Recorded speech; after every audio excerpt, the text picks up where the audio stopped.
SDPIയും PFIയും ഒന്ന് തന്നെയെന്ന് enforcement directorate report. SDPIയുടെ സാമ്പത്തിക ഇടപാട് നിയന്ത്രിച്ചത് PFI തന്നെയാണെന്നും SDPIക്കായി തിരഞ്ഞെടുപ്പ് ഫണ്ട് നൽകുന്നത് പോപ്പുലർ ഫ്രണ്ട് ആണെന്നും ED പറയുന്നു.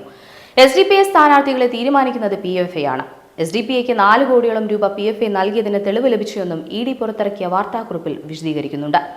ഗൾഫിൽ നിന്നടക്കം നിയമവിരുദ്ധമായ ഇരു സംഘടനകൾക്കും പണം ലഭിച്ചതായും MK ഫൈസിയുടെ അറിവോടെയാണ് ഇടപാടുകൾ നടന്നതെന്നും ED വ്യക്തമാക്കുന്നു. ഹവാലയടക്കമുള്ള മാർഗങ്ങളിലൂടെ രാജ്യവിരുദ്ധ പ്രവർത്തനങ്ങൾക്ക് പണം എത്തിച്ചിട്ടുണ്ടെന്നും 12 തവണ നോട്ടീസ് നൽകിയിട്ടും ഫൈസി ഹാജരായിട്ടില്ല എന്നും ED വിശദീകരിക്കുന്നു. PFIയുമായി ബന്ധപ്പെട്ട കേസിൽ ഇതുവരെ 61.72 കോടിയുടെ സ്വത്തുക്കളാണ് കണ്ടെത്തിയിട്ടുള്ളത്. ആന്തരികമായി ഒരു ഇസ്ലാമിക പ്രസ്ഥാനമായും ബാഹ്യമായി സാമൂഹിക പ്രസ്ഥാനവുമെന്ന നിലയിലാണ് SDPI പ്രവർത്തിക്കുന്നത്. രാജ്യത്ത് ആക്രമണവും ഭീകരപ്രവർത്തനവും നടത്താൻ ഗൾഫ് രാജ്യങ്ങളിൽ നിന്നും പണം ശേഖരിച്ച ഇവർ ഒപ്പം റമദാൻ കളക്ഷന്റെ പേരിലും പണം സ്വരൂപിച്ചെന്നും ED റിപ്പോർട്ടിൽ രേഖപ്പെടുത്തിയിരിക്കുന്നു. ഇതെല്ലാം SDPIയുടെ നിരോധനത്തിലേക്ക് നയിക്കാൻ സാധ്യതയുള്ള വെളിപ്പെടുത്തലുകളാണ്.